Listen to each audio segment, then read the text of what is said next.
Hey guys, Flynn Holbrook here with TruckSpy. Thank you very much for joining us for today's webinar on driver recruiting. We have a ton of information to cover today. It's going to be really interesting. This by far, we've got the most attendance so far of any of our webinars, so congrats for being a part of that. First, just cover some real quick ground rules. So I'm going to be sharing my screen today. We're going to look at some data.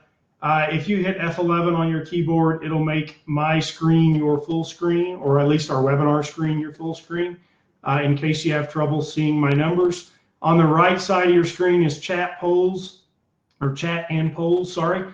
We're going to start off with a poll today. I want to know how many drivers you're short in your operation right now. And I'm going to add an option for over 25 to the bottom of this because I forgot that. Oh, I already had it. Okay, so let us know how many drivers you're short. I'm just kind of curious. While those come in, the chat, feel free to post questions in the chat. We're going to be answering questions throughout the ceremony, the seminar, webinar today. So it looks like a lot of people are under 5 drivers. We got a lot in the 10 to 25, one in the over 25. So the answer, and I think just based on the interest in this webinar, everybody needs to recruit drivers. So Tim was laughing before this. He said, if you're not having trouble recruiting drivers, I would sure like to meet you. So just kind of real brief introductions. Tim Goff joined us last week. He joined us again this week because Tim called me after last week's webinar, said I want to talk about driver recruiting. And he really helped me kind of structure my thought process around driver recruiting and what to present today. So I want to tell Tim thanks for that. Tim's got 58 line haul tractors, primarily in Atlanta, right, Tim, and some Olive Branch and some surrounding areas. Tim's got a lot of Fortune 500 experience. So he is an excellent manager and has very clear thinking when it comes to managing his business. And you see his shirt. He's also starting a software company, My Ground Force. He's working on automating payroll, finding your exceptions on your settlement. Where did you not get paid? Where was your fuel surcharge incorrect? Automating the settlement adjustment process. I'm going to share Tim's contact after this call. I think, Tim, you're in beta right now in your software, right?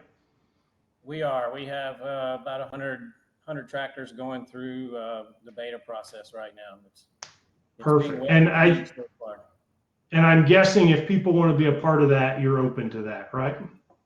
Absolutely. You can go to the website and check it out and sign up there, and we'll send you information. Cool. Very, very good. And we'll be sharing Tim's contact. Mitch Adams from M3 Traffic. So Mitch has built a little niche doing lead generation for truck drivers, specifically for FedEx Contractors, and he's an internet marketing expert. Mitch is going to weigh in today. So kind of our roles and responsibilities. Mitch is going to be weighing in a lot on lead gen, and Tim is going to be talking about how do we actually move drivers through the system. So I want to jump right in with sharing my screen. Actually, I'm going to throw another poll out here real quick as I do that. Have you formalized your recruiting strategy, and do you measure success? Because we want to start today with, in order to be really good at recruiting, you are going to have to start managing and measuring, because what you can't measure, you can't manage. Tim, Mitch, can you guys see my screen right now? Yep. All right, cool. So I've put together, with Tim's help, a little driver funnel. So if you've ever been in sales, you have seen a funnel, right? This looks very, very similar to a sales funnel. So if we break down the process of recruiting a driver, we have to have all these inbound leads at the top of this, right? We have to have all these people coming in saying, I'm interested in being your truck driver. And then you have to convince those people to complete an application. First Advantage has to approve those people for hire. The driver then has to accept the position. And then I added this one because I think a real measure of success is when you hire this guy, does he stick around for 30 days? And then you get congratulations, you've made a successful hire. Okay, so I want to just talk through some of the mechanics of this funnel. I'm going to email this funnel out to everybody that is registered for this call after the session. I want to encourage you to plug your data into it, play with it, do some analysis on your operation, right? And figure out what it costs you to hire a driver and how many leads you actually need to be managing in order to meet your goals. So how a funnel works is we have to assign some conversion percentages. So if every lead that calls me and says, I'm interested in filling out an application, and I just plugged these in, Tim and I used his data in his operation. These are close to real, may not be exact, but it's going to be really good for our conversation. So a driver calls me, I'm interested in working for you, I'm an inbound lead. 50% of those is what I've plugged in here, I'm able to convince to fill out a driver application, right? And I've stuck a cost on an inbound lead. If an inbound lead, maybe I run Craigslist ads, maybe I run Indeed, maybe Mitch does my lead gen, and that inbound lead cost me $40, right? And so I convinced 50% of those to fill out an application. My time cost me $50 to get that guy to do it. First Advantage then does their thing, and the driver gets approved for hire. And I've just said, okay, 35% of the people that fill out an application get approved for hire.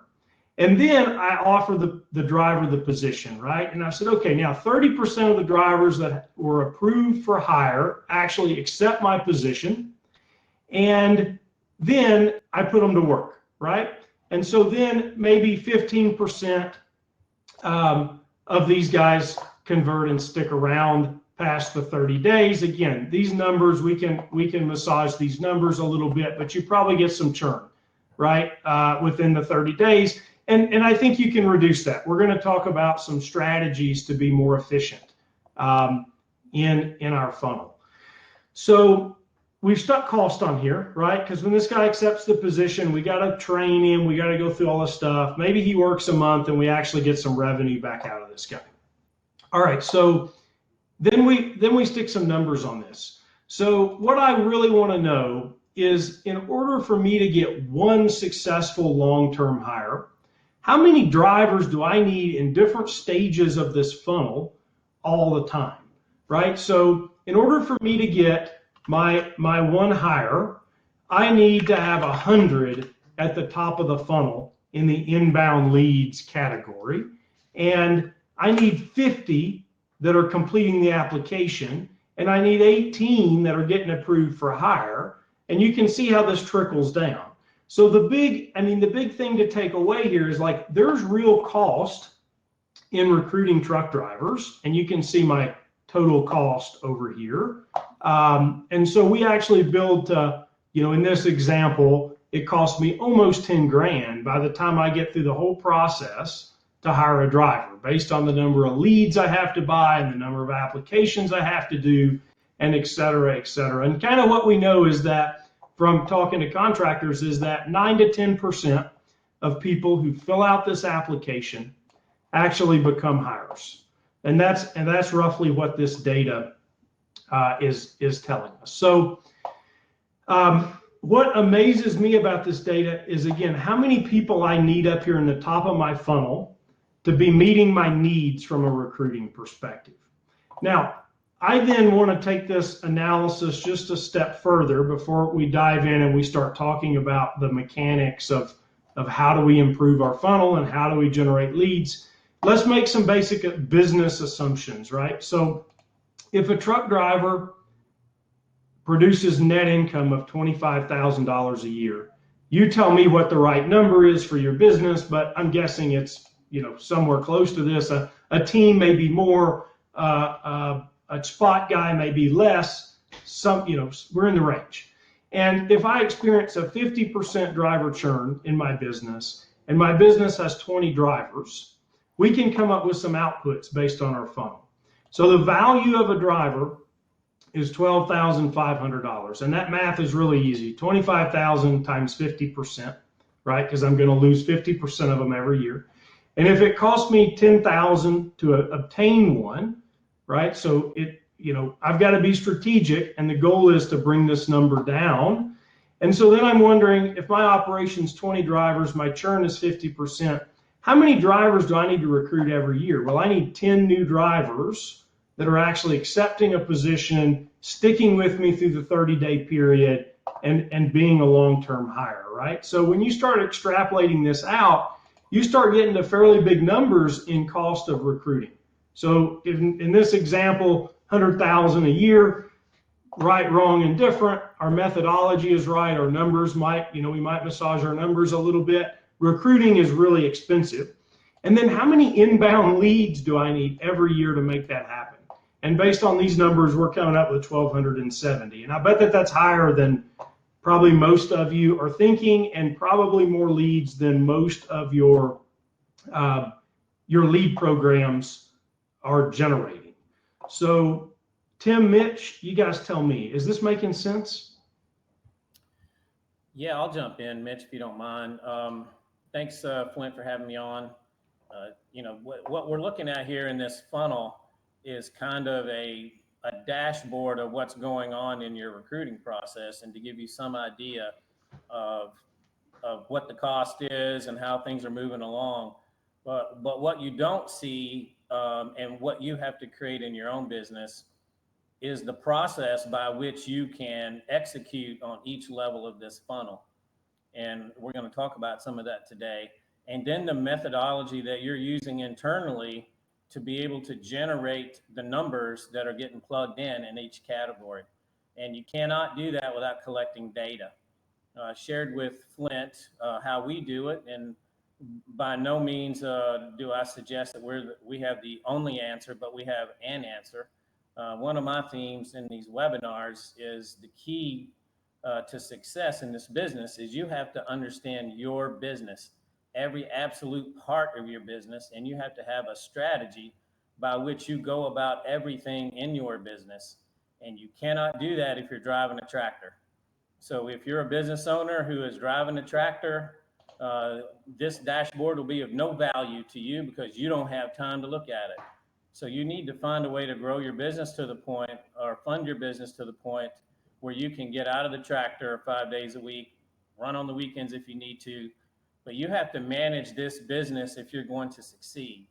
And Flint likes to say every FedEx ground contractor is really a staffing company. And here you have a 20-hour operation, and you can see it's $100,000 a year line item on your budget. And it takes a lot of time to be able to execute this. And again, what's missing is all the process activity that goes on to even yield these numbers. And so one of the ways that we get this data is, if everyone recalls, in May 2019 is when FedEx Ground threw us under the bus and gave us the responsibility for managing First Advantage in detail. And so then with a 2-hour training session and some online video training, then we were on our own. And it became clear to me that I really needed to understand what was going on in that process. So as of May 2019, I created a spreadsheet. And since then, every driver that we've contacted who said, yes, I am interested in hearing more, then that driver is in this spreadsheet. And it's multiple tabs, and each tab is a different workflow and all these kinds of things. But we've been collecting that data now since, now over 2 years. And in my operation, we have now over 600 drivers have received our application. We've entered over 600 drivers in 2 years into First Advantage. And think about how much work it takes to do that, just to go find that many driver candidates, how much work it takes to get them in the system and process them, and then monitor First Advantage systems on how it's going. The internal dashboards that you have in First Advantage are not sufficient for you to effectively manage your recruiting process. And so that's why Flint put this whole program together today, is so that we can talk about what science do you bring to your recruiting effort inside your company. You cannot do it haphazardly. And if you do, you'll be spending even more money per hire than this spreadsheet shows. You cannot assume without data why people are not responding to you or not taking your offers. The default answer on why it's hard to hire drivers is they all want to get paid more. But it might actually be how you process drivers and how you communicate with them and how quickly you contact them and what the whole process is like for a driver. Remember, you're recruiting in a very challenging environment right now where every truck driver is worth 10 times his weight in gold, and it's hard to find them. And you can't run your business without them, and how you deal with them is extremely important. So I know we're going to go in more detail on that, but I just wanted to say that this is a great tool that Flint has developed, and what is not shown is just as important. So in order to even be able to get to this point where you can have a dashboard of your recruiting effort, you have to generate, well-controlled processes behind the scenes to get this information. Yeah, Tim, you're exactly right. And look, guys, this poll, so we've now got some poll answers. 20% of you, only 20% of the respondents have formalized a process and then measured their data. So that, I mean, guys, that is telling me right now, like, you cannot manage what you don't measure. It's just absolutely that simple. If you're not measuring your success and doing experiments, which I know, Mitch, you've got a lot of experience with, right? And Tim, you do too. If you're not all the time optimizing your funnel and figuring out ways to be more and more efficient. I mean, guys, for example, if I just jump over here to my funnel and I say, you know what, I'm going to get really good at getting my leads to complete driver applications, and I change this to 75%, I start reducing my cost to hire a driver, right? And if I start putting better drivers into First Advantage, I start reducing this even further. If I can get less drivers to quit, like let's just say I advertise really well, look at these changes that I'm making in what it costs me to recruit a driver. So if you can measure and manage and improve your funnel, right, you're really going to have so much more success in recruiting drivers. Your life is going to be so much easier. Your trucks are going to be staffed. Like, you have to measure in order to manage, right? So look, let's start at the top. Mitch, let's talk about how we generate inbound leads. You're using the internet. How many leads can you get a contractor? What's the cost of getting a lead? And how do you think about your process? Yeah, so the first way that I think about my process is, if you think about fishing and picture two different fishing holes. There's the nice, obvious fishing hole that's right off the side of the highway. You drive by it, everyone's around it. There's 100 fishermen around that hole. And let's just say there's 100 fish in that hole. That means best chances, then on average, each driver or each fisherman is going to get one fish, right? But if you walk past that hole, you go through some trees, there's another little bit hidden hole. Maybe you have to hike up a little hill, but there's nobody around it. There's nobody fishing because people haven't seen it. People don't know about it. But there's just a few people. But there's the same 100 fish in there, but only 5 people. On average, you're going to get 20 fish. I mean, so I think of it in those terms. So the place that I go to a hidden fishing hole is Facebook to get my leads. The crowded fishing hole is the job boards, Indeed, Craigslist, ZipRecruiter, all of those places. Every single contractor company owner that I've talked to recruits on Indeed and or ZipRecruiter and or Craigslist. Out of all of the contractors that I've talked to, all of the trucking companies that I've talked to, maybe 1 or 2 have been advertising on Facebook. And I've looked around Facebook. There's not a whole lot of companies advertising on Facebook. But interestingly enough, I talked to somebody and they shared a statistic that in the trucking industry, only 20% or 25% of drivers are ever looking for a job. So that means out of 100 drivers, only 20 or 25 of them are on Indeed. So there's 100% of trucking companies on Indeed looking for 25% of the driver pool. Whereas we go to Facebook, about 90% of humans are on Facebook, which includes drivers. Might even be higher for drivers, I don't know. So now you have 20% of trucking companies. I don't know what percentage, but I'm just saying 20% of companies looking on Facebook for drivers for 90% of the driver pool. So that's the first thing that I look at in recruiting. The second thing is that, as Flint said, my background is actually in online marketing. And I haven't been in the recruiting industry. I haven't been in the trucking industry for a long time. I come from a background of online marketing. But as it turns out, this funnel, as Flint alluded to at the beginning, is very similar to a sales funnel. So I look at recruiting and as the same as direct marketing. You have to sell these people on why your job is good. So I put them through a process that is much like the processes I use in direct response online marketing to make it as frictionless as possible to bring people through the process to get those leads. Then, as Tim was talking about, you need to make it as frictionless as possible to get them into the driver application and approved and down the rest of the funnel, making it as frictionless as possible and as efficient as possible so that you can pull the most leads down to the bottom of the step. Yeah. I mean, look, I mean, creating leads, Mitch, what would you guess, like your average cost per lead if somebody's using you for lead gen? Yeah, average cost per lead for me for solo drivers is between $45 and $55. And it varies widely based on the geography. For team drivers, they're a little bit higher, like 60 to 70. Okay. And do you have any data from your customers on how many of those drivers actually go complete an application and follow up? I don't have hard data from all of the customers, but just in the last month, it also varies widely depending on the process that Tim is going to talk about more in how efficient they are. I've had one that in 2 weeks, he hired 2 drivers. Another one, I just looked on his dashboard. He had put, out of 20 leads, he had put 5 or 6 in progress already. And that was only part way through.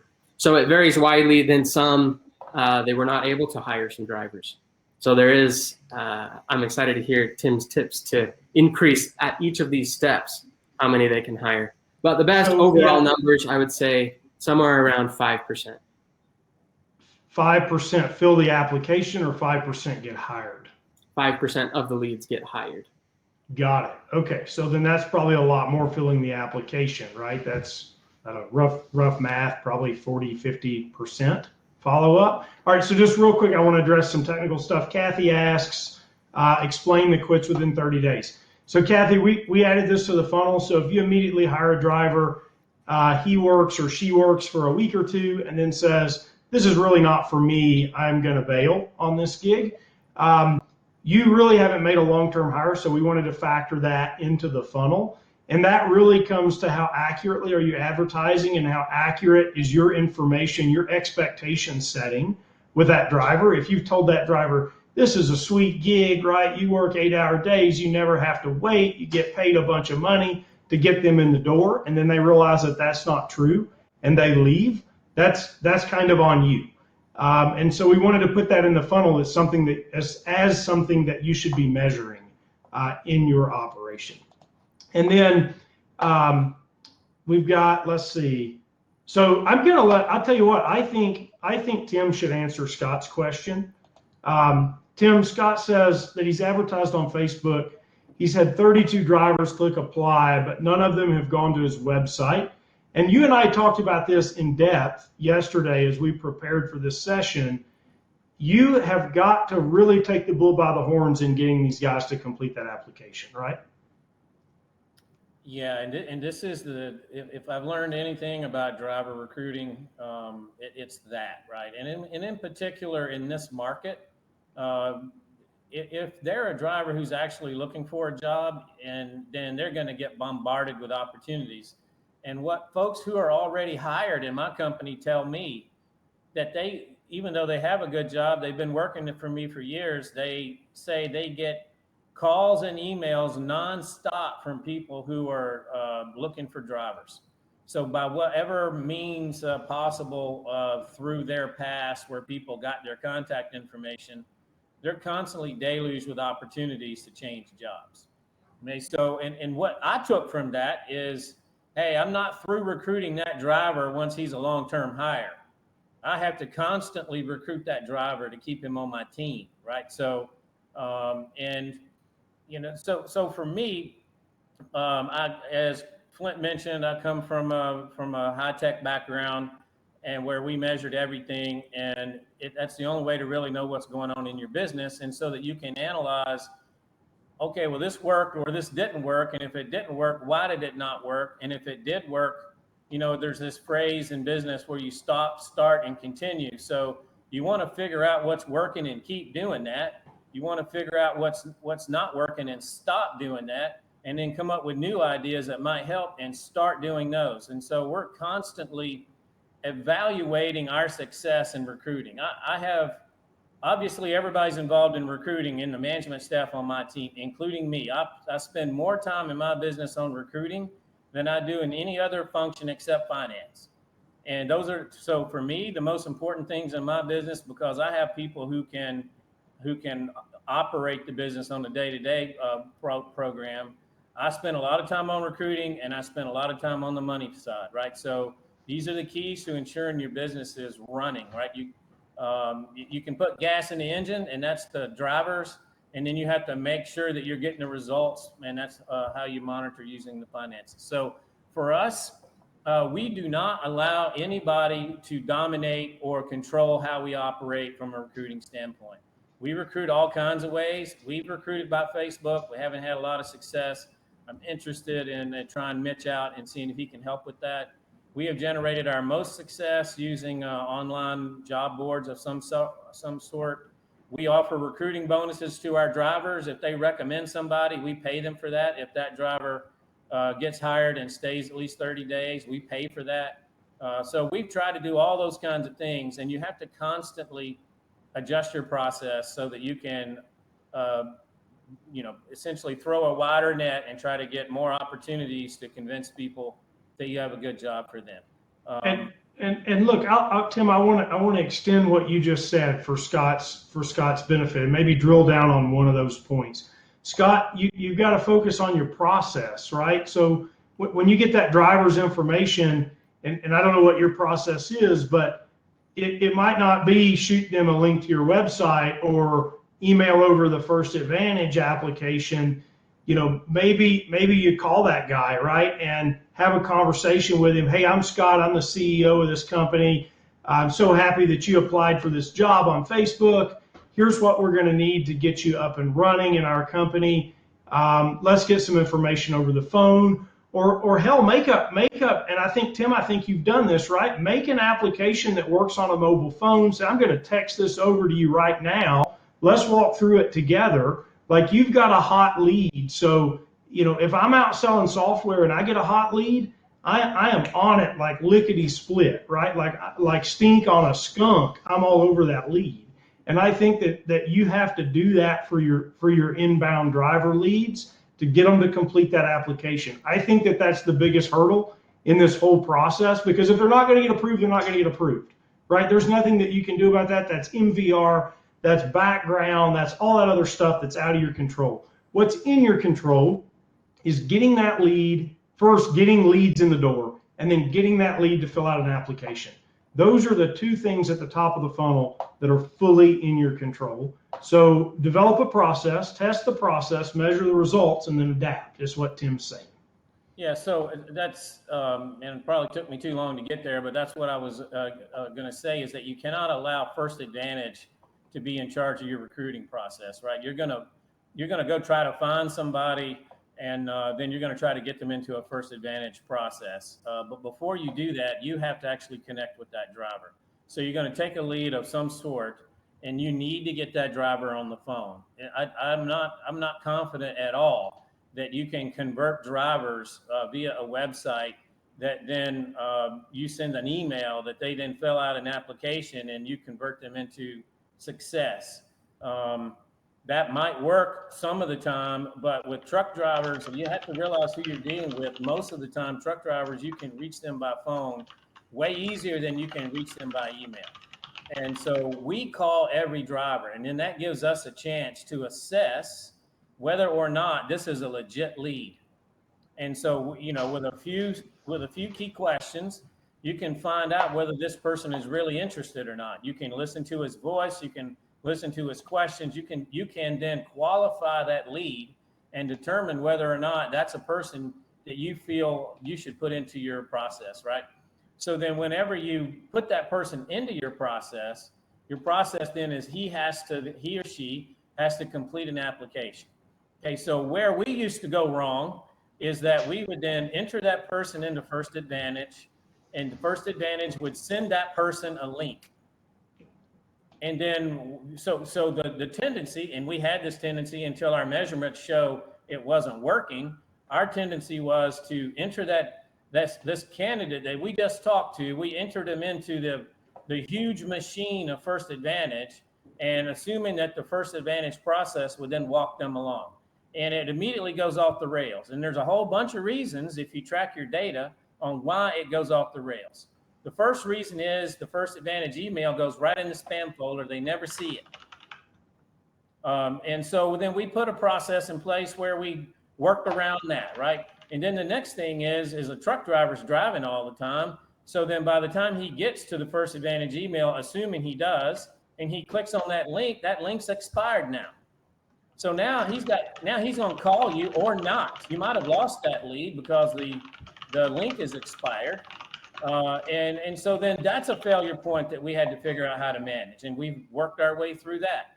And then now you got a third obstacle is that as soon as that driver, if he does get the email and he does click on the link in time, when it opens up, it's not a phone-friendly application. And it doesn't say that. Okay, so you'll get all the way to the end as a truck driver of inputting your data, and you click submit, and it won't submit it. And so now you have a frustrated lead, and we used to lose opportunities like that. So all along the way, we have analyzed that data, figured out why we were failing, and try to make adjustments.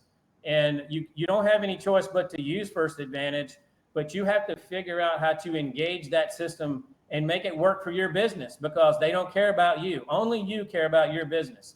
And so what we have found works better for us is that as soon as we get a good lead, we call that driver. And when we talk to that driver, we ask a few questions and we qualify the lead. We determine whether or not that guy's interested in us and we're interested in him. And by the way, it doesn't take much for me to be interested in him. I'm willing to take a chance these days, right? And then as soon as that happens, we send him a questionnaire. It's on company letterhead, and it's all the data that if he fills out the questionnaire, then I can then take his information, I can create his application in First Advantage, and I can fill it out.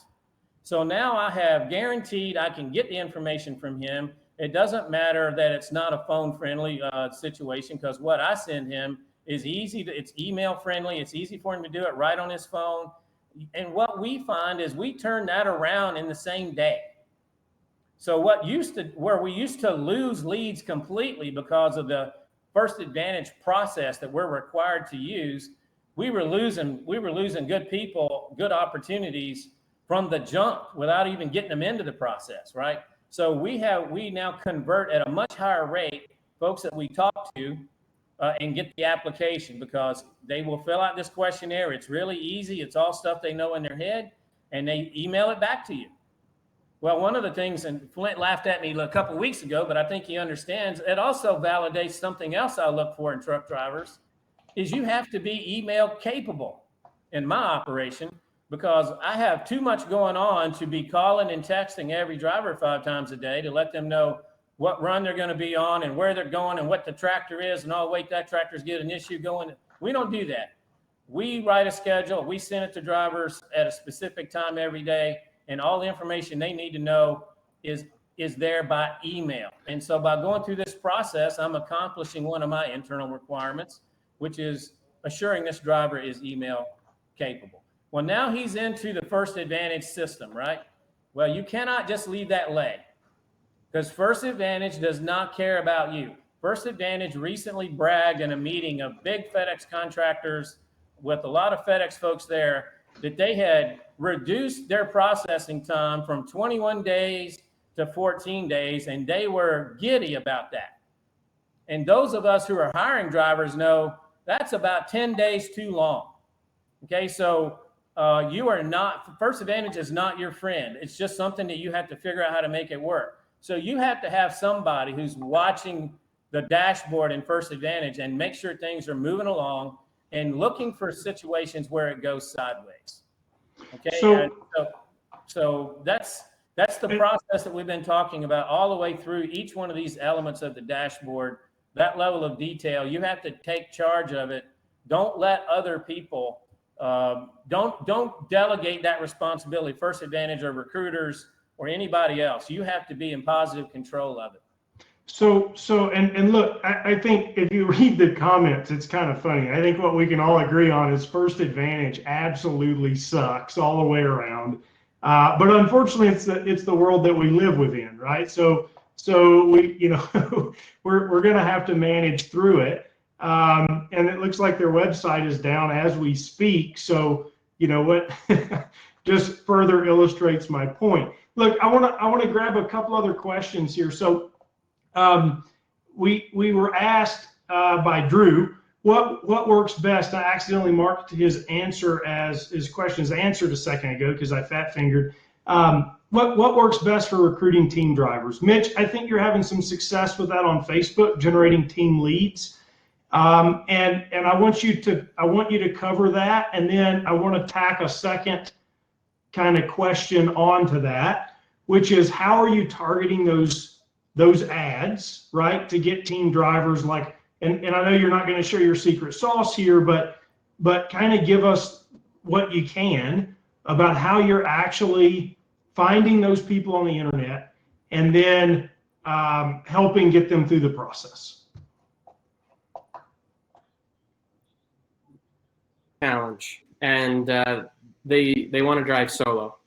So what I do, most of my clients actually are recruiting team drivers. So you can't change the targeting. Somebody else in the comments mentioned the special ad category in Facebook. Facebook wants to force us to follow the Fair Equal Opportunities Employment Act, which means they limit us down to this special ad category, so we can't target as effectively. However, I was running ads before the special ad category and since the special ad category, and my lead cost did not change due to that. So you target the same. I mean, there's only a few interests that you can target on Facebook. There's semi-trailer truck and logistics. There's a few other advanced audiences that I use because I have so much data that I can do special ad audiences and stuff like that. That's more advanced, but the two main ones that you can use are semi-trailer truck and logistics. Now, to get team drivers, though, you have to make it very, very clear that you're hiring for a team driver position. Now, will you still get leads that come through that say, no, I don't want to drive team? Yeah, you do. And so with that, then hopefully you either have solo positions so you can still monetize those leads, or partner with somebody else in your hub that does need solo drivers and sell those leads off to them so that you can still monetize those leads at least. Then you'll feel better about it anyway. But then I also ask them a question. The first thing that I put people through is just a basic screening questionnaire, automated, that asks, are they currently a team driver or are they willing to become a team driver? And with that process, making it very clear that it's a team driver position, and then asking them that question, then out of the 17,000 leads that I've generated, then of the ones that were team, which is like 12 or 13,000, then 70% of them either already are a team driver or are willing to become a team driver. So there's still 30%. That's a big chunk, don't get me wrong. But at least the majority is, they say they're willing to drive team. And then the last part of that is, again, going back to, this is a sales and marketing position. This is not a recruiting position. You try to talk them into driving team. Talk about all the benefits. Talk about whatever you can to get them to drive team. And don't just write them off and say, oh, they're not willing to drive team, I'm just going to not deal with it. Still call them, still try, and then do whatever else you can with that lead. So yeah, that's excellent. That's excellent advice, Mitch. And I'm pretty impressed actually by those numbers. I thought teams were probably even more difficult than that to grab. I know when I was a contractor, I couldn't recruit a team to save my life. It's still definitely tough. Don't get me wrong. I know a few of my clients are on here that are recruiting team, and it's by far harder.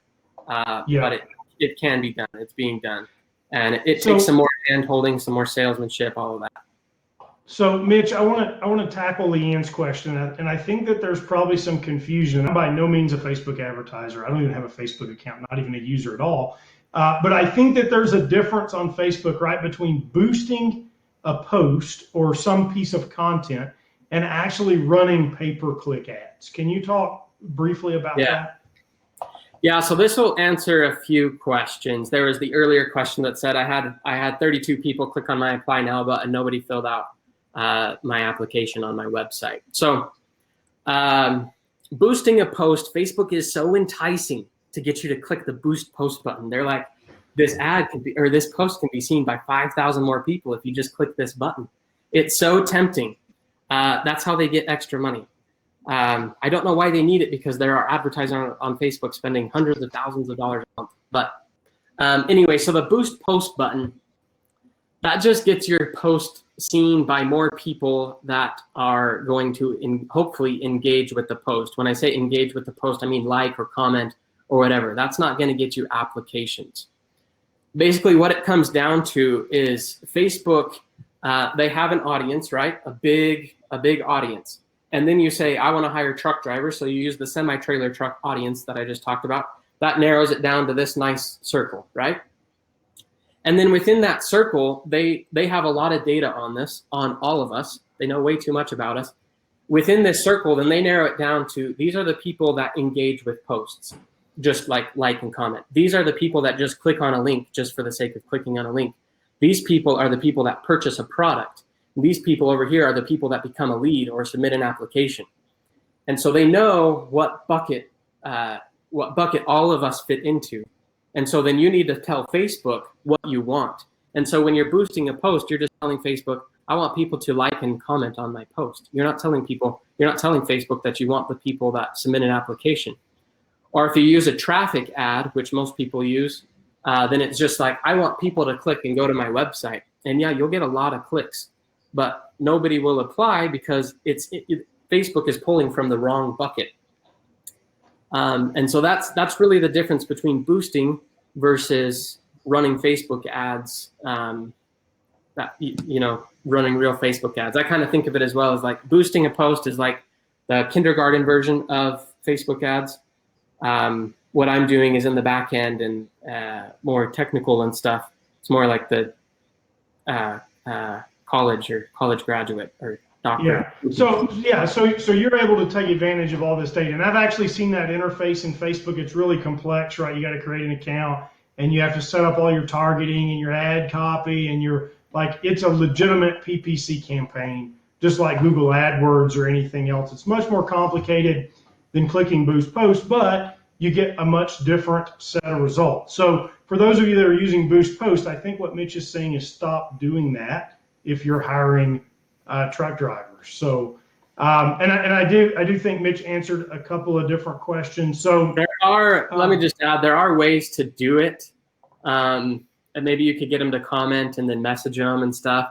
But the other thing that it comes down to is you need to take them through an efficient process. Well, a lot of this conversation is coming back down to efficiency. And when they're just in the application process before you even have their phone number, you also need it to be super efficient. So Carl asked, and this is kind of in the same vein, right? He's boosted an ad, he's had some drivers apply, but nobody returns his call or text message.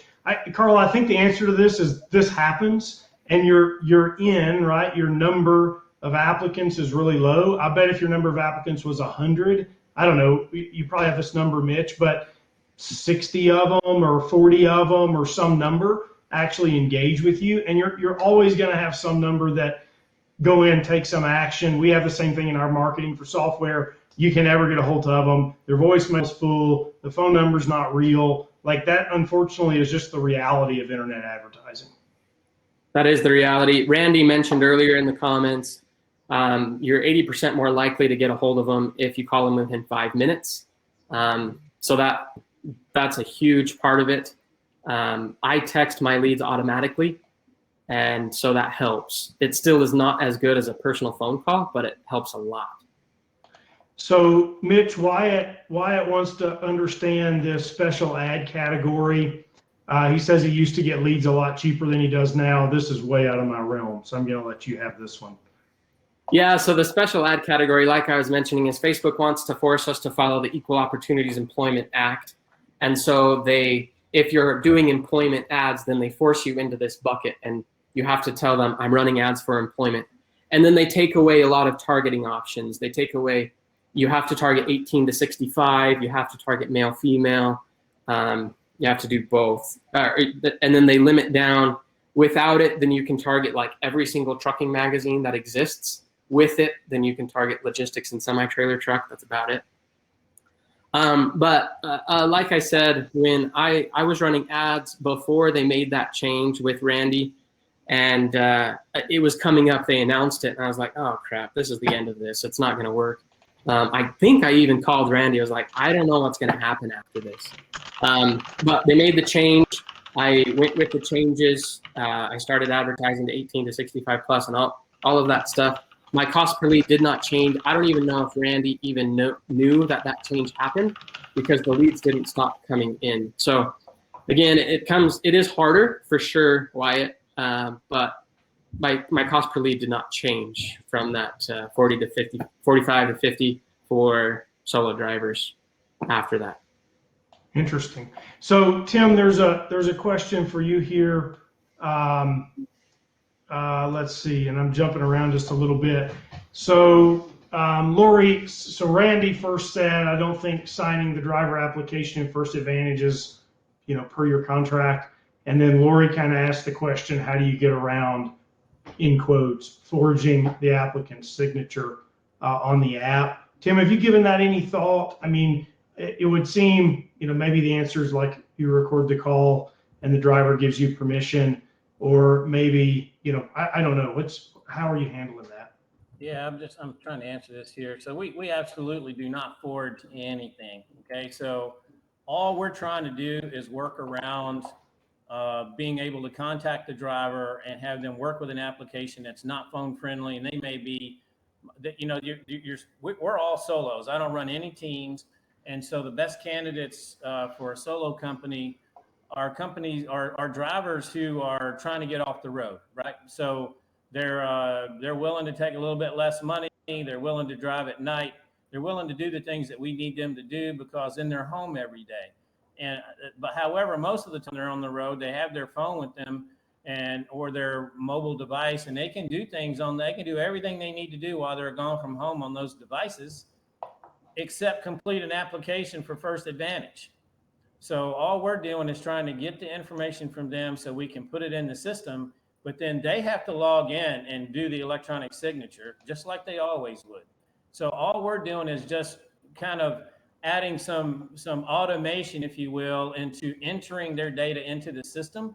And they still have to log in at some point when they get to a computer and click on their signature. So we're not forging anything.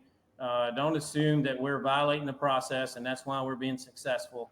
That's not the case. So the other thing is that we offer all the things that folks are talking about in the chat. You can come into our office and fill out an application on our computer and do it right there. And then a few times we've done applications by phone, just same way everybody else does at some point.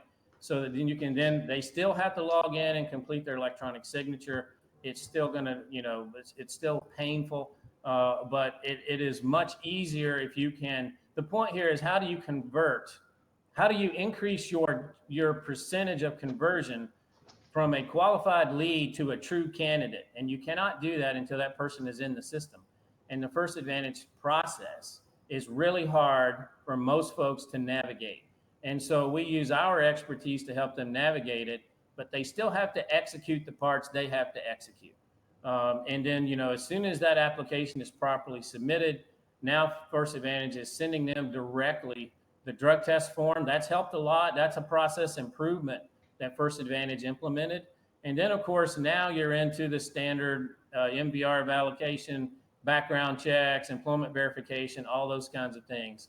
And you can't really help with any of that, right? So you just have to keep things moving along. And if they don't have phone numbers or something, maybe you can intervene with the driver or something. But I don't know how most folks are, and this is gonna sound bad, and I don't mean it like that. But if you're a truck driver out on the road, how many calls a day do you get from people who don't speak good English trying to sell you something or get information from you, right? And so then in the context of getting 20 of those calls a day, they get a call from First Advantage with a guy who sounds like the last 20 guys that called them. And this is not trying to be stereotypical or anything like this. Truck drivers get a lot of calls like that, and they drop those calls, and it's really hard for First Advantage to get in contact with drivers who are driving. So we reach out to that driver, we get the information, and we update it in First Advantage, right? So these are things that you can do to try to keep the process going along. We're on the phone with First Advantage a lot, hours a day, right? Providing updated information, asking why this MVR fell out. We take positive control of the process. We don't just take what First Advantage yields. So this is all I'm trying to. We are not circumventing the process. We are simply trying to expedite the process in a way that you take a guy who wants the job and get him in a position to take the job as fast as possible.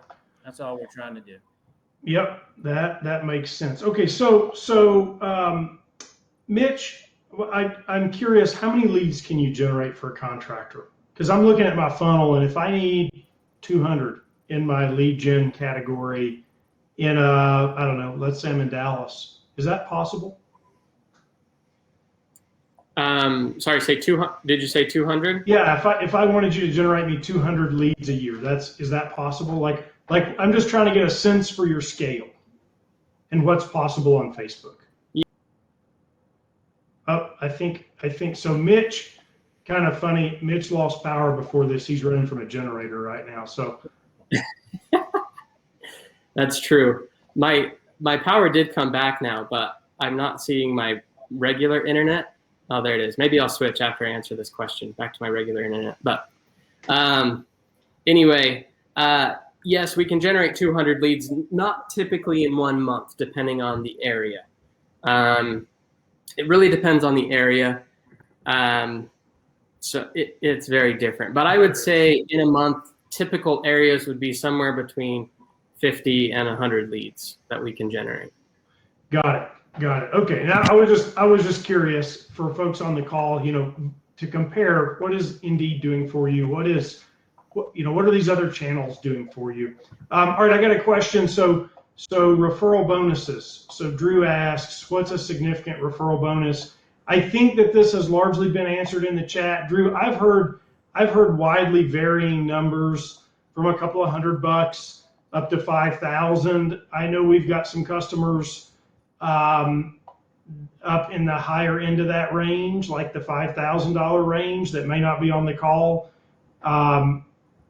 Probably the more the merrier for the driver. At the end of the day, though, I don't know if it's the size of the bonus that really gets you the referral, or if, and Tim, maybe you got an idea here, or Mitch as well, but it's almost more about the feeling. People, I don't know, the old saying of, you always remember how you made somebody feel, or somebody always remembers how you made them feel. Making the driver feel like they're, that referral is the most important thing that you've ever touched in your life.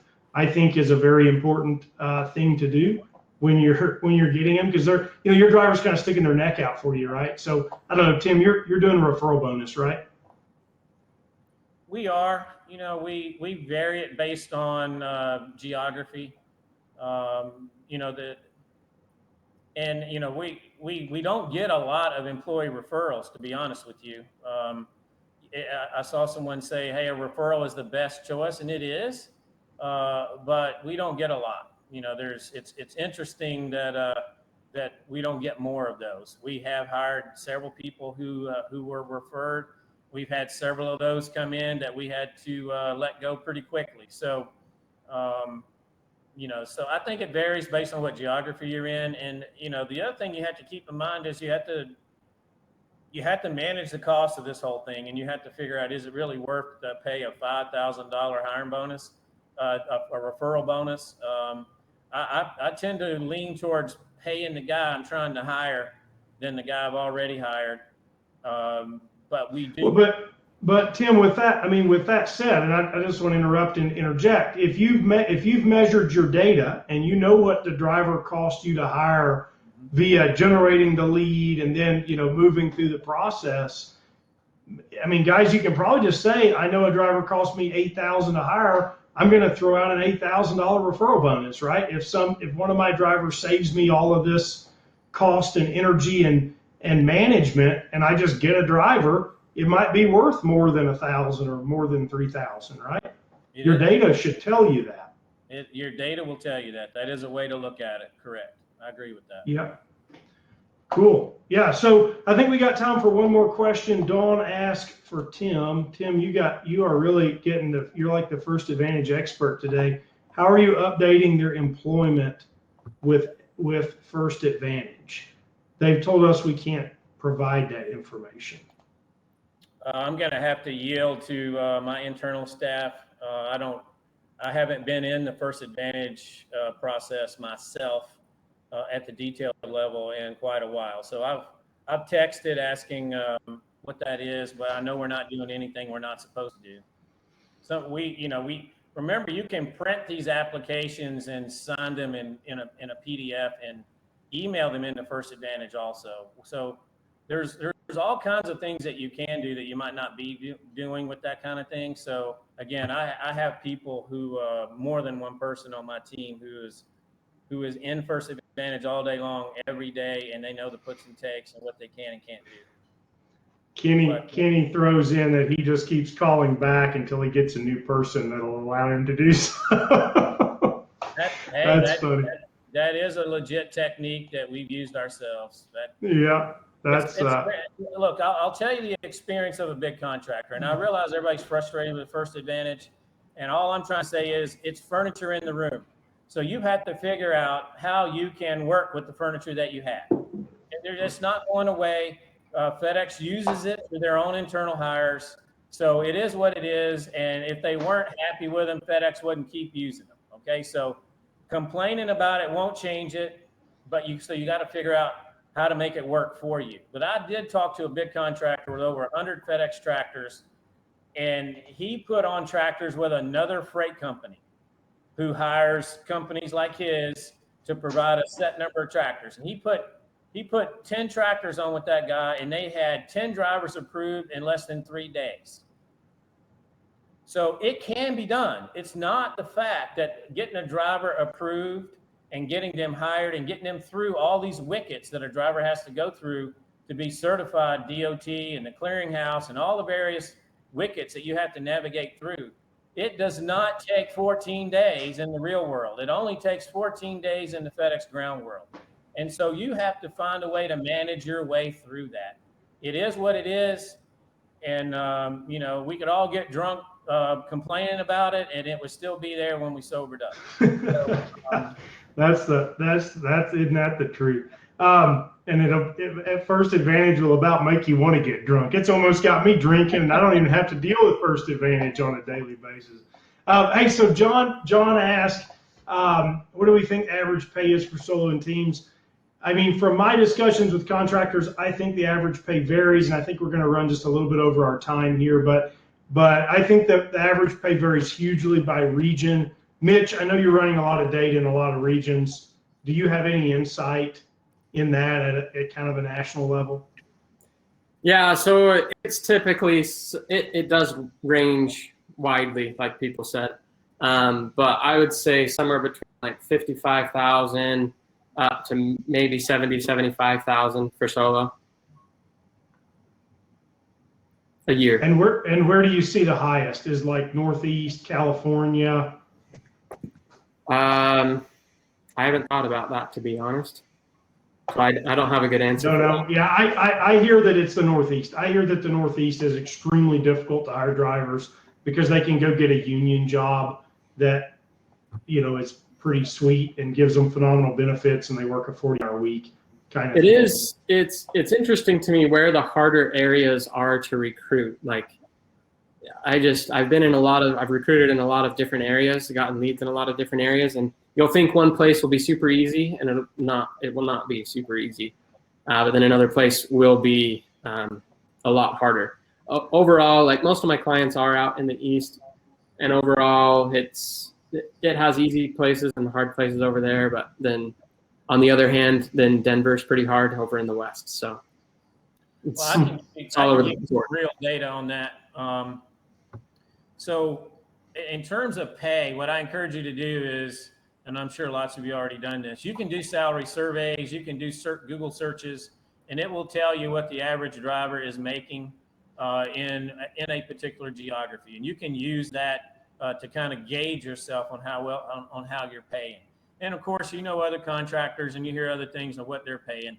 But remember, you cannot compete just on price. This has been my biggest frustration in my professional life, is that it doesn't take a very smart person to compete on price. Okay, and if you hire somebody just on price, he's going to leave as soon as he can find another price that he likes better than yours. Okay, so you have to create a culture that people want to be a part of, and so you do have to pay competitively. But I'm in a market. I'm in 7 different terminals, and I'm in hubs and I'm in stations. Okay, and it's a completely different environment, whether you're in a hub or a station. There are hubs that are where it is almost impossible to hire drivers. Nashville comes to mind. Memphis comes to mind. I hear other people talk about other hubs where they just cannot get people hired. And then, of course, now you're fighting the poaching that goes on from one contractor to the other. And we get no help from FedEx on that, even though I've complained about it to the highest levels. They disadvantage themselves by permitting this kind of thing to go on. There are things that they could do, and I think they might do something. But anyway, you got to live with that, right? But you know, in my company, we offer full benefits. We offer 401k. We offer hiring bonuses. We have good tractors with all the safety gear. We have a manager talk to every driver every day. They get uniforms. They get many other things. We give them gloves and flashlights and all kinds of stuff. We take care of the drivers as best as we can, and that's no guarantee that they're going to stay. But over the course of time, you try to get some of those guys that you start to stay for long term. That's just how it is. And you got to realize you're going to have a churn rate. And so what does that mean? When we looked at the dashboard initially, the thing that's not on the dashboard that you have to keep well, it's there, but you're not really thinking about it. If you need 3 drivers and you hire 3 drivers and you stop recruiting, you just messed up. Yep. So you can never stop recruiting. And you might say, well, what do I do with a driver? I need 3 and I got another guy that's approved. What do I do with him? Well, there's a few things you can do. First of all, we're all running 7 days a week right now. So there are guys on your team that need a break. So now you have an extra driver that you can call a floater, right? You can do them with that. So I don't want to get too far down in the mud because we could talk about this for 2 full days and not cover it all. But keep in mind that the message I'm trying to send, never stop recruiting.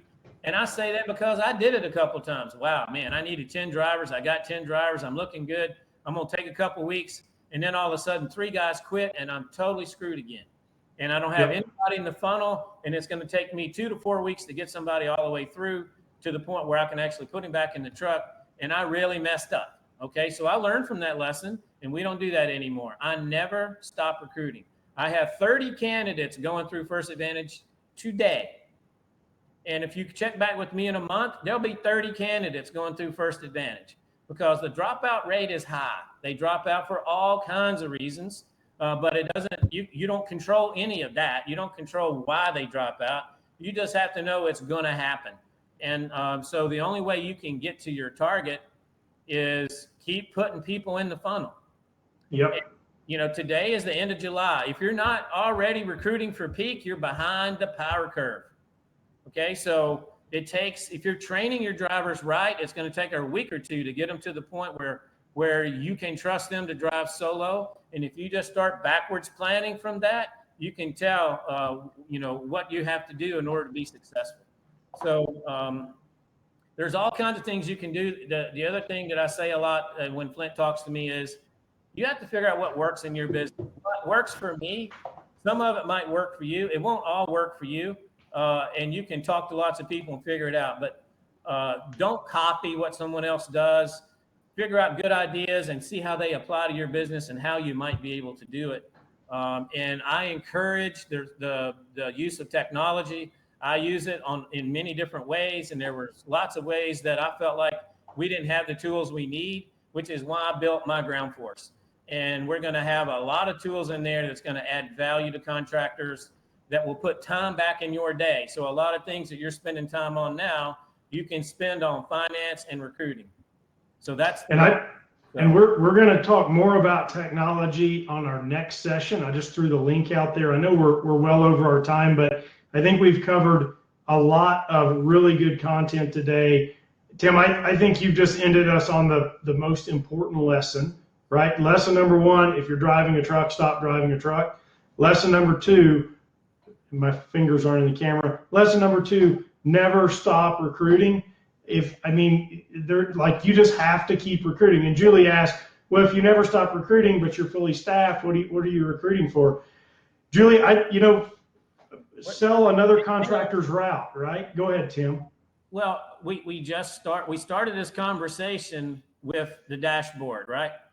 And the common turnover rate is 50%. That is not far off, okay? So you're either recruiting for a spot that a driver just left, or you're recruiting for the spot where will leave. Going to leave, okay? So that's the point. So you can never stop recruiting. And I get people approved, and maybe I don't have a job for them right then. I find something for them to do. I have paid them for a couple weeks, and then I knew somebody was going to drop out. It's cheaper for me to pay that guy for 2 weeks than to go find another one, right? So back to Flint's point, which was an excellent point, if it costs me $8,000 to hire somebody, why wouldn't I pay an $8,000 hiring bonus? Well, I treat it the same way. If I've got somebody hired, I might pay him for 2 or 3 weeks to help me out with stuff until I have a full-time position for him. So you have to get creative, and you have to figure out ways. And again, what works in my business might not work for you. I have 58 tractors. Trust me, I'm going to need drivers. I never have enough. I'm always needing drivers. Every time I get fully staffed, I say, finally, I'm fully staffed. I can take a morning off, and nope, I'm not fully staffed anymore. So that's how you have to think about it, in my view. It might not be like that in your operation, but it is for sure that way in my operation. Yeah, I think that's what you can bet on, Julie, is somebody's going to quit at some point. And look, I've even heard of people having a driver, not having a position. Guys, go talk to the terminal. Say, I've got a driver. What do you have that you can give me? Like, I'm sure that there's another contractor that's understaffed. Run over to Ryder, rent you a truck for a couple of weeks, put that guy to work, right? Anything you can do. If you've got a hot candidate ready to go to work, put them to work. I do the same thing with other contractors. I call them up and say, hey, I got an extra driver. Do you need help for a few days? And sometimes they say yes, sometimes they say no. Is that risky? I don't know, but hey, you've done the best that you can, right? And if you have a good relationship with other contractors, which I think is extremely important that you do, again, in the stations, you can do that. You can't do that in the hubs. The hubs are very cutthroat, in my view. It's really hard to be in the hubs. I much prefer to be in stations, but, never stop recruiting. Again, you can get candidates approved in the system and not hire them, and then hire them a month later if they're still available. At least you're building a queue of people that you might be able to use. Yep. Absolutely. Well, guys, look, Tim, Mitch, thank you so much for being on this session. We've covered so much content today. We've established that First Advantage just absolutely blows, which I think we already knew. I'll be sharing contact info for both Mitch and Tim probably sometime tomorrow once this recording is ready to be distributed. Feel free to reach out. I'm sure Tim would love to set you up on my ground force. I'm sure Mitch would love to talk about your marketing. And you can you can reply to any of our emails to get a hold of us at TruckSpy if you ever need help with your IVMR. So I want to just thank everybody again for showing up for this session. And Tim just posted a link, and I also think Mitch's contact is in here too. So my job has already been done for me. I want to thank you for showing up for this. We've got more sessions coming up. You're going to get more emails about those sessions if you attended today. They will be action-packed, so feel free to join us completely free. You've experienced today what it's like. So thank you very much. Appreciate you guys, Mitch, Tim, and I hope everybody has a great day. Hope it was useful. You guys take care. It's good talking to you. All right. Thank you. Bye-bye.